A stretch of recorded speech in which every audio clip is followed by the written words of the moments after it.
All right, so welcome back to The Young Idealist and my ongoing series on classical German philosophy and post-Kantian thought as we move onward to the great women philosophers in the history of philosophy. And today I'm joined by Dr. Lesley Jamieson, who is postdoctoral fellow at the Center for Ethics as a Study in Human Value at the University of Pardubice in the Czech Republic. Hopefully I got that right. Dr. Jamieson's research is centered on the history of analytic philosophy with a focus, Iris Murdoch, sorry. This work has resulted in a monograph entitled Iris Murdoch's Practical Metaphysics, a guide to her early writing, Palgrave 2023, which is why she's here today. Dr. Jamieson has also published the following articles: Love's Realism, Iris Murdoch, and the Importance of Being Human, the European Journal of Philosophy in 2024. Paradox and Discovery, Iris Murdoch, John Wisdom, and the Practice of Linguistic Philosophy, the European Journal of Philosophy in 2023, as well as The Case of M and D in Context, Iris Murdoch, Stanley Cavell, and Moral Teaching and Learning in the Journal of Philosophy of Education in 2020, as well as a number of other articles on the philosophy of mind and philosophy of education. So thank you so much for being here and for navigating us through Murdoch's life and thought. Oh, I'm happy to do so. If I can inspire others to look into Murdoch's philosophical writings, then I would be very excited with what we've done today. So perhaps we can start by me asking the question, who is Iris Murdoch and why is her thought important today? Well, I suppose, yeah, what to say about Iris Murdoch? I mean, to start off, she was born in 1919 and lived until 1999, and was active as both a philosopher and a prominent contemporary novelist from the early 1950s until about the early 90s, when Metaphysics as a Guide to Morals came out in 1992. And she's a fascinating figure in that she sort of crosses disciplinary boundaries and helps us to bring those very boundaries into question. So her work traverses questions in the philosophy of mind, questions about concepts and language, history, but also questions about aesthetics. She was challenging positions like formalism and literary criticism and aesthetic theory, and also had interesting things to say, of course, in moral philosophy. So she invites us to see these not as sort of discrete subject matters, but as interconnected subject matters that also have ramifications and are influenced in turn by the wider culture of a historical period. So this, I think, sets her in many ways apart from more ahistorical or narrowly circumscribed disciplinary thinkers. But also for her time, we of course, are fond of thinking of these sharp boundaries between analytic philosophy and continental philosophy. But Murdoch knew no such boundaries and often drew sort of, interesting connections between thought as it was going on among French existentialists in the 1950s when she was first sort of writing her philosophical work. Yeah, unexpected similarities she drew between them and figures like A.J. Ayer or R.M. Hare, who are about as sort of dry and analytic as they come in some senses. I look at her early writings primarily, so I'm interested in Murdoch and her relationship with prescriptivism in moral philosophy, uh, linguistic behaviorism in the philosophy of mind, and various forms of formalism and aesthetics. So I take her as sort of expressing, views about greatness in art and its associations or continuities with greatness in the moral life, and the ways in which these two can come together without pushing us towards a view about the value of art being a function of its educational, instrumental value or something of the sort. But rather, there's something about the point of view expressed by particular kinds of artists. So realistic attention towards reality and the difficulty that this kind of truthfulness can involve, given our own sort of predilections towards neurosis towards selfishness, egoism, complacency, conventionality, intolerance. These are understood by Murdoch, I think, as various ways in which we hold difficult realities at bay for our own, often very selfish reasons, self-protective reasons. So to resist these temptations and to bring reality into view as it is, as difficult as that can be, is both an aesthetic achievement that she thinks is characteristic of some of the greatest artists by her lights, figures like Tolstoy and Shakespeare. But in the moral life, this can be a more sort of ordinary achievement, wherein we bring another human being into view in the fullness of their reality, as difficult as that can be, as much as it can imperil our own egoistic needs. And this is unexpectedly tied in her work also to, yeah, the philosophy of mind as practiced by linguistic philosophers at the time, where she was concerned about the ways in which they prioritized overt action. You know, we are what we do in some sense, is both a sort of ethical position, but also one that has roots in linguistic behaviorism, where the sort of availability of our mental states is prioritized, and there's a great suspicion of privacy, of messiness, of the inner sort of incoherence and opaqueness of a human being. And she worried that sort of reducing ourselves to our surface texture can give us maybe license to be inattentive to one another in ways that sort of run against what she valued in both art and the moral life. So we see these kind of strange interconnections between mind aesthetics and morality in Murdoch's work. But I think also Murdoch points towards ways of doing philosophy that can be sort of startling. I know for myself, like I had never read anyone like Murdoch as an undergrad. And when I came across her work in my PhD, it was a sort of lightning bolt moment for me of, can people actually write this beautifully while doing philosophy? I'll say I'm analytically trained, so it was kind of a shock for me to encounter somebody who has the kind of political and literary sensibilities that Murdoch has. And they're not, I think, merely sort of window dressings, but central to what she sees her task as a philosopher as. So she sees deep interconnections between philosophy and the culture of the period in which one lives. So she sometimes says that philosophy is both a mirror and a guide to its age. So we see in that a sort of sensibility that to be a philosopher is to both be of one's culture and to perhaps have a role in either pointing beyond aspects of one's culture or in solidifying and crystallizing the status quo in certain ways. So she saw also deep connections between the work of socialist theorists during the time that she was writing in the 1950s, between the sort of output of novelists and artists, and critics of literature and art, and these more sort of esoteric seeming philosophical positions that she was challenging at Oxford and Cambridge.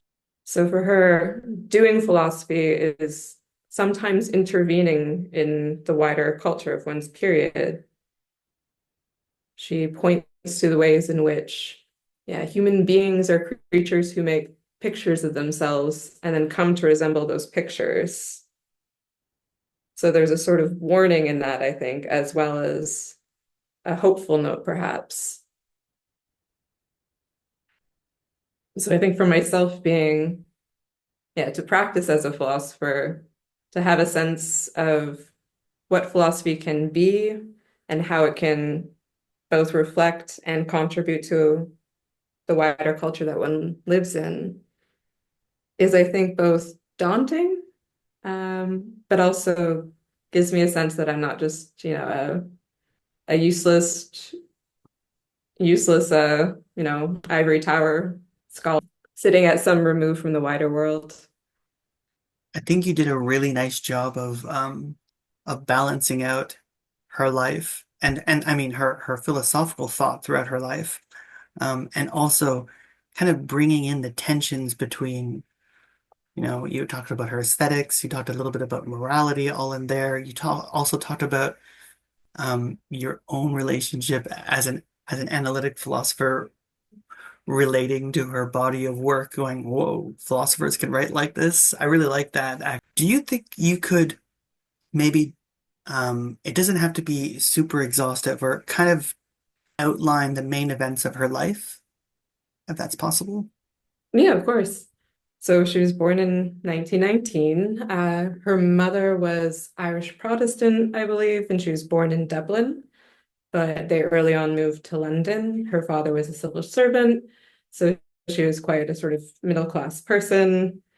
She ended up going up to Oxford, as I guess they sometimes say, uh, in 1938, where she studied alongside Elizabeth Anscombe, Mary Midgley, and Philippa Foot, among many others. But this has been a topic of sustained discussion recently, since it is kind of a wonderful thing and a surprising thing to see so many accomplished women philosophers as friends and coming out from Oxford at the same period, so shortly after women were admitted to such programs in the first place.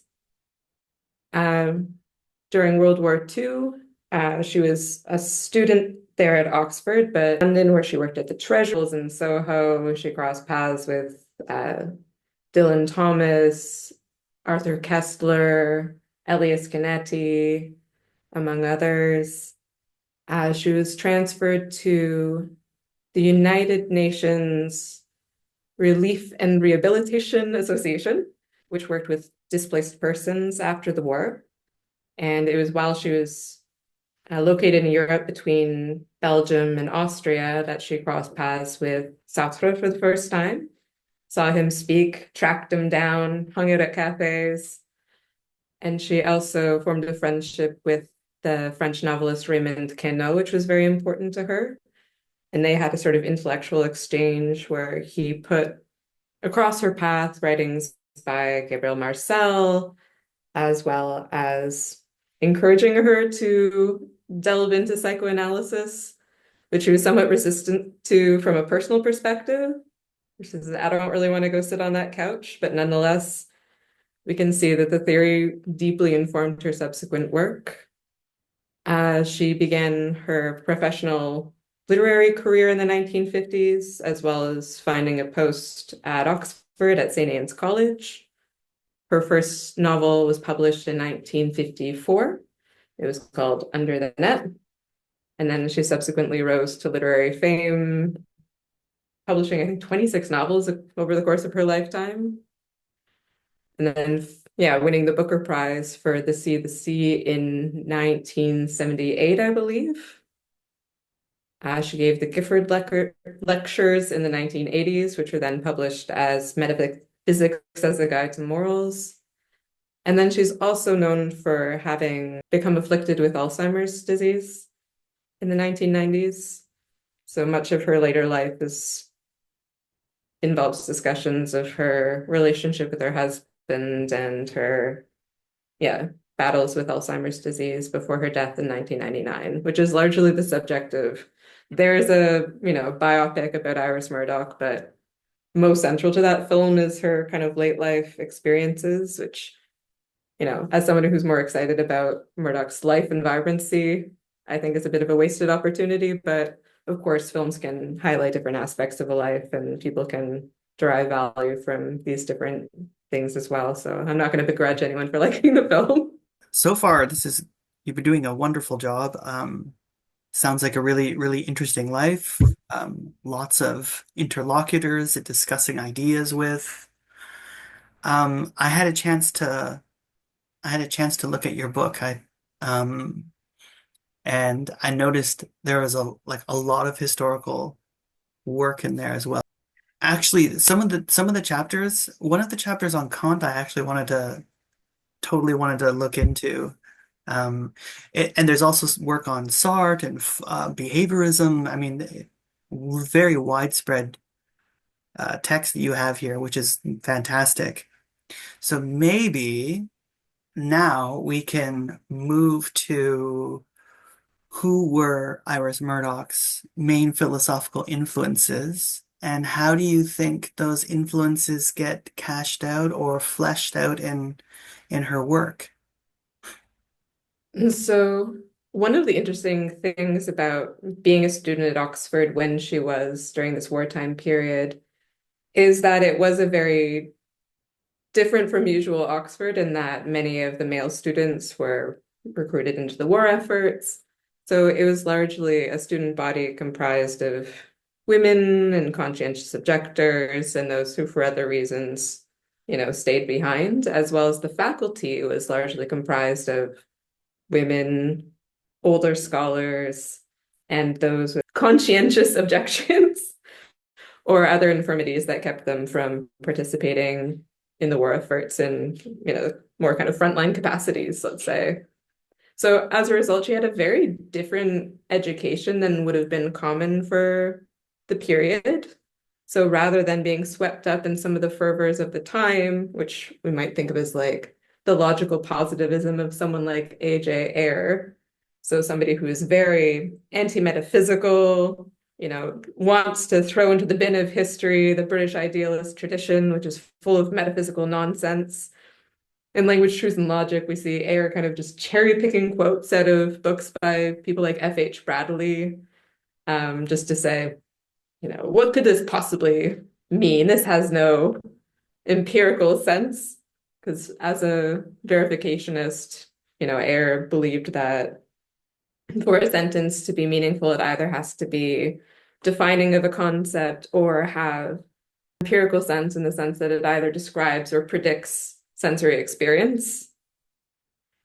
So many statements do not fit that bill and conveniently can be swept into the dustbin by the mighty broom of verificationism. So deeply anti-metaphysical, and also gave the same treatment to many ethical statements, substantive ethical statements in particular. So with him and his sort of followers and ilk less dominant on the scene, Murdoch's instruction instead came from people who are much more sympathetic to the history of British philosophy, including the idealists. So Bradley and Collingwood, who I don't think actually liked to be called an idealist, but nonetheless, he was among the people who was kind of on the outs with Oxford trends at the time. She was taught by emigre philosophers who are Kantians. She was taught by kind of more senior faculty who were friendly with Platonism, for example. And in general, like sort of missed this anti-metaphysical, anti-ethics sweep at Oxford. So as a result, I think Murdoch is, yeah, much more sympathetic to the value of metaphysics, the possibility of saying meaningful and truthful things in the realm of morality, and very attuned, I think, to history as a result of his connection to Collingwood. So there's that dimension to her work, but also her connection to French existentialism also was deeply influential. So when she first came across Sartre, what did she say? It's like this is philosophy with blood in its veins was the sort of sentiment. But an idea that philosophy could deal with these like extremely complex experiences, dramatic experiences of resistance and conflict and internal disarray, even sexuality, which, is not particularly thoroughly discussed by her Oxford contemporaries. So there's a kind of freeing experience that she had through her connections with existentialism, even though she would ultimately come to be very critical. So her early legacy was that of a scholar of existentialism, with her first monograph being Sartre, Romantic Rationalist, which came out in the early 1950s. Bach's connections with existentialism gave her this renewed sense that philosophy could speak to these more vital sorts of moral concerns and experiences that were a bit further off the beaten track. Like there's a line that she has in Romantic Rationalist, which is a book that she wrote about Sartre in the early 1950s, where she says, yeah, something about Gilbert Ryle, like the behaviorist philosopher of mind.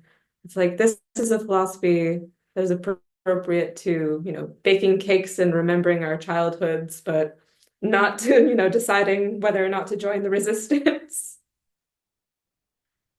But she became largely known as a scholar of existentialism in the British scene just because this was, I think, such a idiosyncratic interest.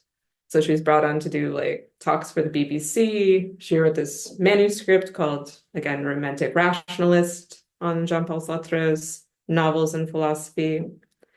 And in the later 1960s, there was a scholar named Ved Mehta who interviewed a number of prominent philosophers at Oxford. And in conversation with R.M. Hare, who is the prescriptivist moral philosopher, he was asked like what he thought about Iris Murdoch. And even though like in her work she explicitly discusses his moral philosophy and challenges him on a number of points, makes no mention of this and just says, "Oh, she's that odd one who's into like existentialism." Yeah, during her time she was sort of regarded as something of an oddity, but respected with some caution for her interest in French thinking.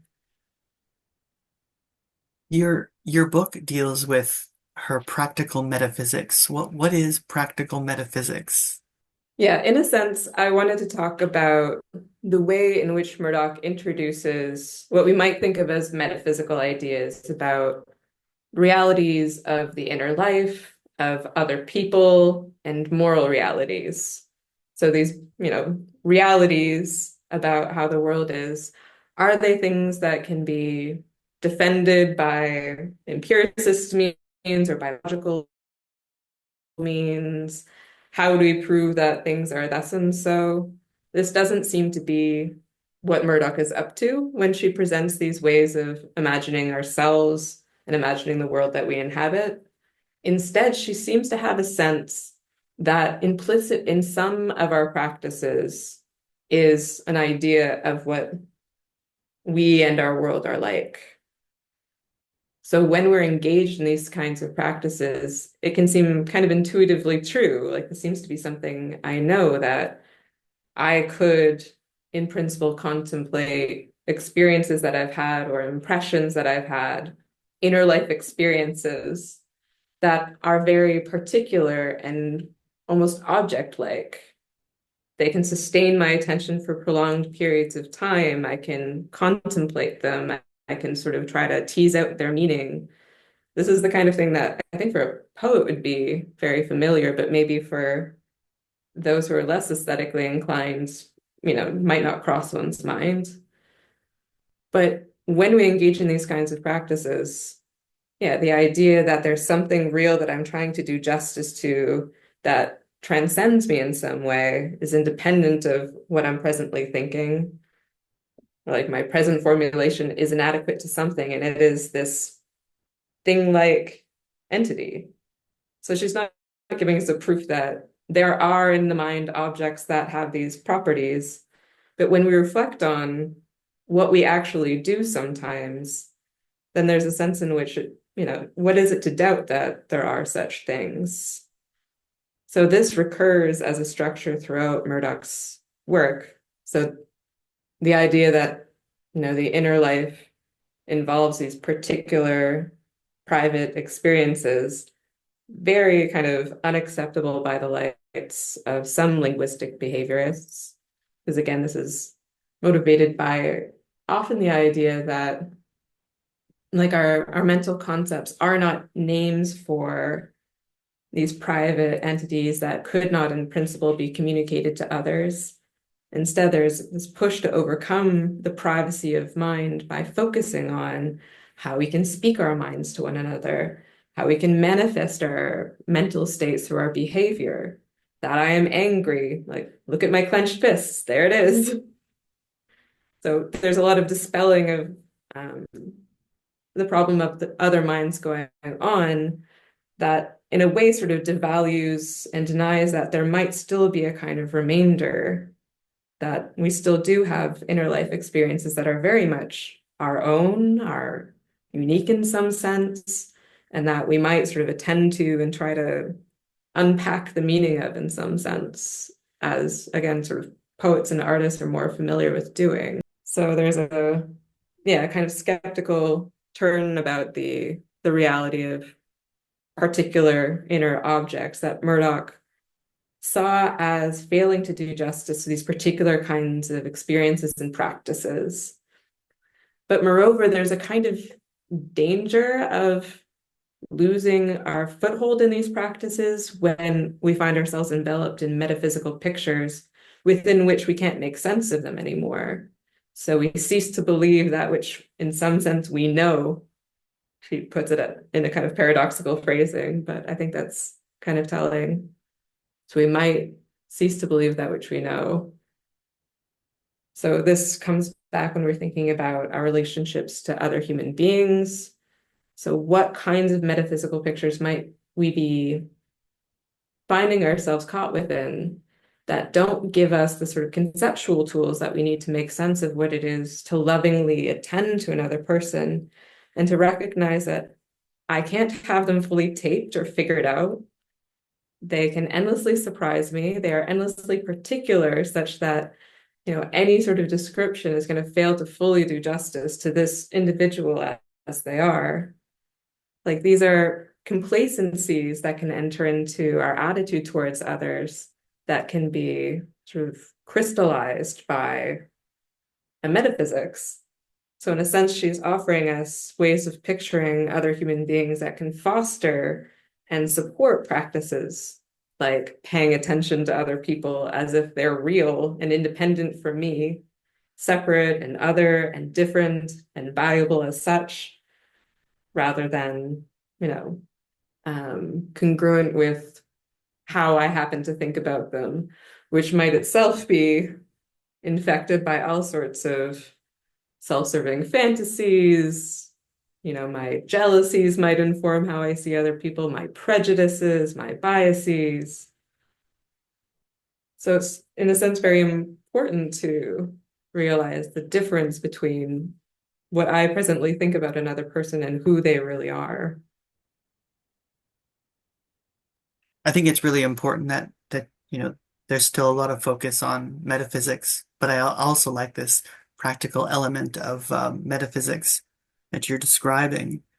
And something that's really, really nice that I see sometimes is when someone loves a thinker so much, you can see the passion in their eyes, and you can see the passion in your eyes when you speak about Iris Murdoch. It's wonderful, actually. So the next question that I'm going to ask you um, is, could you briefly explain Iris Murdoch's relationship with both philosophy and literature, and maybe the borders between the two of them? And do you see both disciplines play an equal part in her work, or is there more of a philosophical tone to even her novels? Um, if you could just maybe kind of navigate us through that. There's a sense in which they certainly overlap in that they can be truth-oriented practices or can fail to be perhaps adequately truth-oriented in what they do. But she thinks that literature and philosophy are quite different practices. So literature engages our imagination. It can be fun and for fun. Like she sometimes describes herself as, weaving a damn good yarn rather than, trying to ponderously present us with, the truth about human nature or something of that kind. There's a sense in which, yeah, what we produce as novelists might express our fantasy lives in some ways, or might express how we view the world, our vision of life. So Murdoch's own books, I think, represent human beings in particular kinds of ways that we might think of as kind of expressive of how she sees human beings, which we might think of as a philosophical sort of position. But at the same time, to present her novels as like philosophical treatises or something of that kind would be to misrepresent them because they are, yeah, often they are pretty fun. Or like they can be rompy and unexpected things happen. People are very silly. The Sea has this like pompous theater director living off in the middle of nowhere, eating bizarre meals, imagining this great love story between himself and like his childhood great love. Meanwhile, she's married with a child and all sorts of, living her own life, but he fails to kind of take her independent reality seriously. So in that way, we can see like a sort of Murdochian malaise playing out without it necessarily being a sort of treatise on a sort of philosophical exploration of these things. So in those senses, is she writing philosophical novels? Well, insofar as they express a vision of life that we also find in philosophy, then I guess sure. But on the other hand, she thinks that philosophical novels proper, of the kind written by, say, Sartre or Camus, have a much more sort of crystalline, goal-oriented, almost didactic quality, which she was quite critical of in her writings on literature and aesthetics, where they might have many values, but one of the values that drops out of novels that become sort of oriented towards illuminating philosophical positions is that the human beings that populate them stop being free, interesting individuals and start becoming sort of conduits for ideas, or, they play out certain kinds of dramas within the world of the philosophical position in question. So she thought philosophical novels often fail to be realistic and loving towards diverse human beings who, are represented as having this kind of mysterious, substantial, messy, complex, and fascinating life of their own. I guess on the other side, we can ask how literary her philosophy was, where again, she's aiming to write philosophy. She's not aiming to write a novel or a poem or what have you. Occasionally, she wrote philosophical dialogue, so I guess there the boundaries become very blurry indeed. But that's later in the 1970s, and I primarily focus on her 1950s writings. But she's definitely a philosopher who makes liberal use of metaphor and simile and imagery. She sees these things as sort of important aspects of what philosophers can sometimes do to, I think, make what might otherwise be abstract ideas, like very sort of concrete and imaginable. Moreover, well, she herself draws upon her own experiences, I think, as a literary artist when she's reflecting on the sort of struggles that one goes through when you're trying to do justice to reality as it is. So being somebody who has sort of faced the temptations to, you know, console oneself by having good people have good things happen to them and bad people suffer, just rewards distributed all around. Suffering makes sense or is educational. There are silver linings. It's, tempting to make art that makes you feel nice.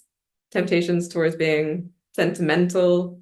Even cynicism can have its consoling power, or like engaging with sort of like, well, everything's meaningless and I am a shrewd and discerning person who's not going to fall into the traps of caring about anything or having hope.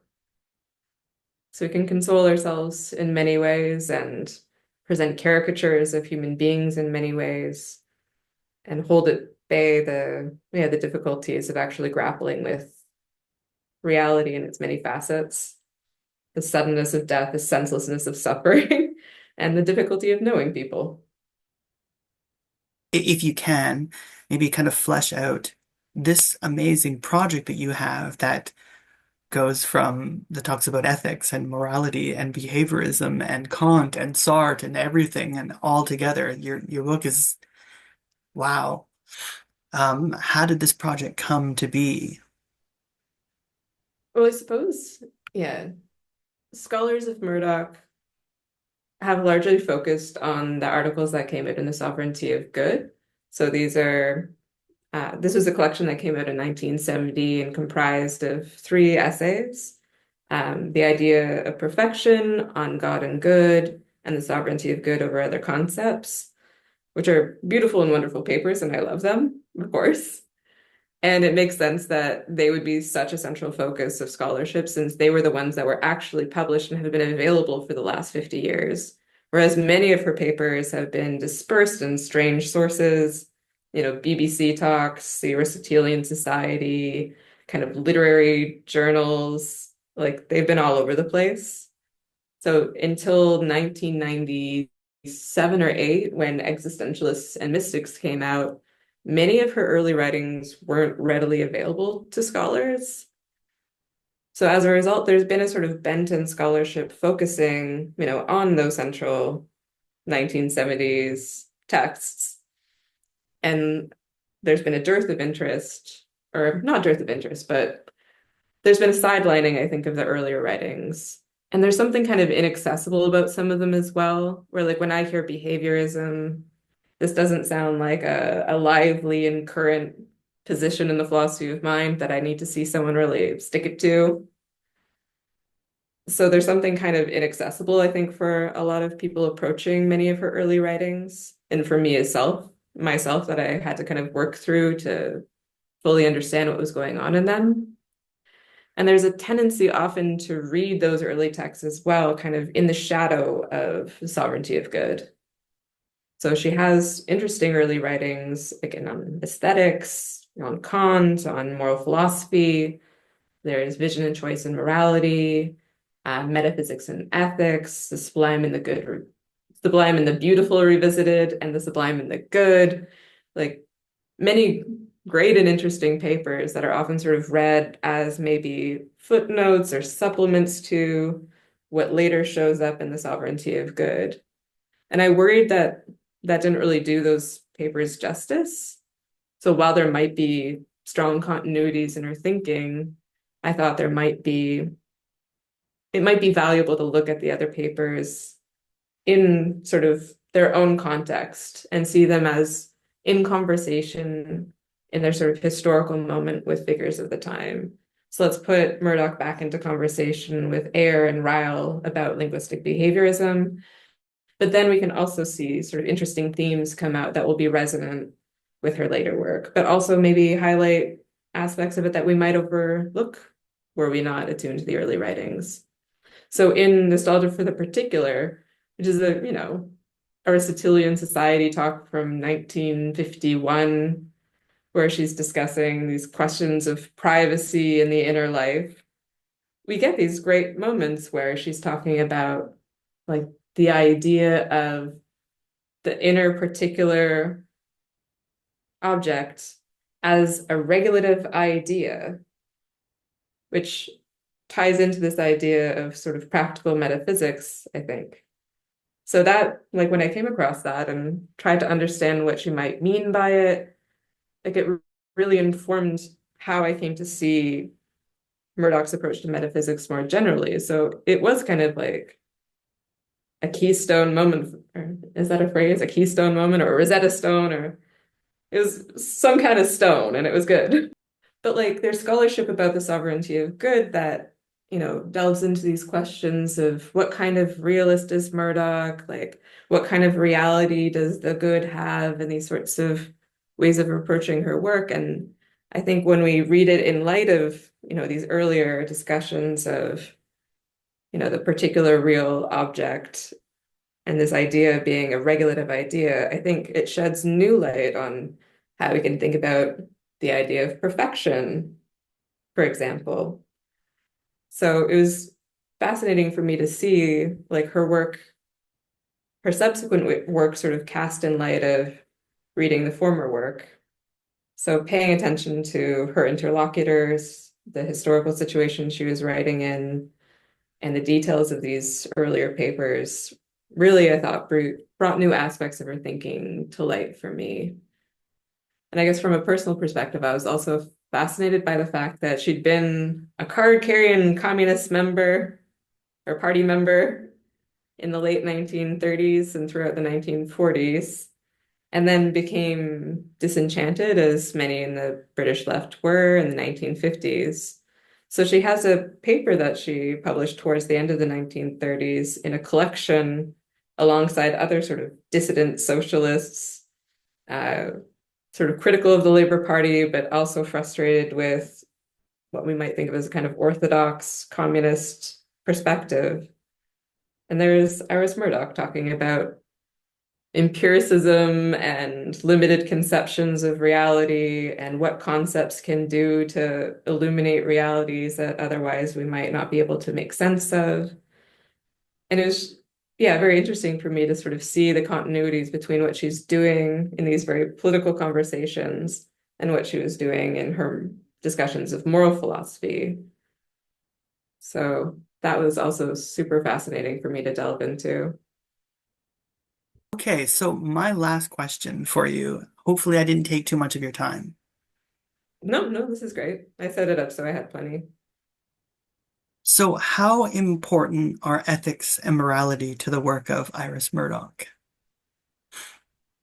I suppose for Iris Murdoch, one of the central, I think, insights is that morality goes on when we're not, in the midst of making decisions and considering dilemmas and deciding how to act, in these kind of intense moments where trolleys are flying around the place. Instead, morality can be a matter of also our vision of the world. So there's a kind of selfishness and selflessness that can play out in how we attend to things or don't attend to things, how we allow ourselves to be moved by, the suffering of others, to be struck by the reality of death, to take an interest in another human being as the person that they are and not say as an extension of ourselves or, as a caricature who soothes our own ego and so on and so on. The list of how we do these things is kind of endless in a way. And I think drawing our attention to that realm of morality that plays out in our interpersonal relationships, as well as in perhaps our literary production, if we're so inclined, um, yeah, helps us to see the sort of richness of morality, but without falling into a moralistic picture either, where we're not in the sort of realm of oughts and shoulds and musts when it comes to what's sometimes called the ethics of attention. So, moral philosophy inspired by Iris Murdoch. It can be tempting to sort of read from somebody talking about the goodness of attending an injunction that thou must attend. But I think Murdoch is very realistic about what human beings are like. She understands that we are sort of fragile and vulnerable beings. It's not that being egoistic marks us as shitty people. It's instead sort of mark of the human condition that we all have to reckon with. So there's a sense of sort of compassion and understanding, I think, implicit in her work that I think is very promotes a kind of compassionate and tolerant attitude towards one another rather than one that's looking to find who is the most attentive, who is the least attentive, who can we wag our fingers at.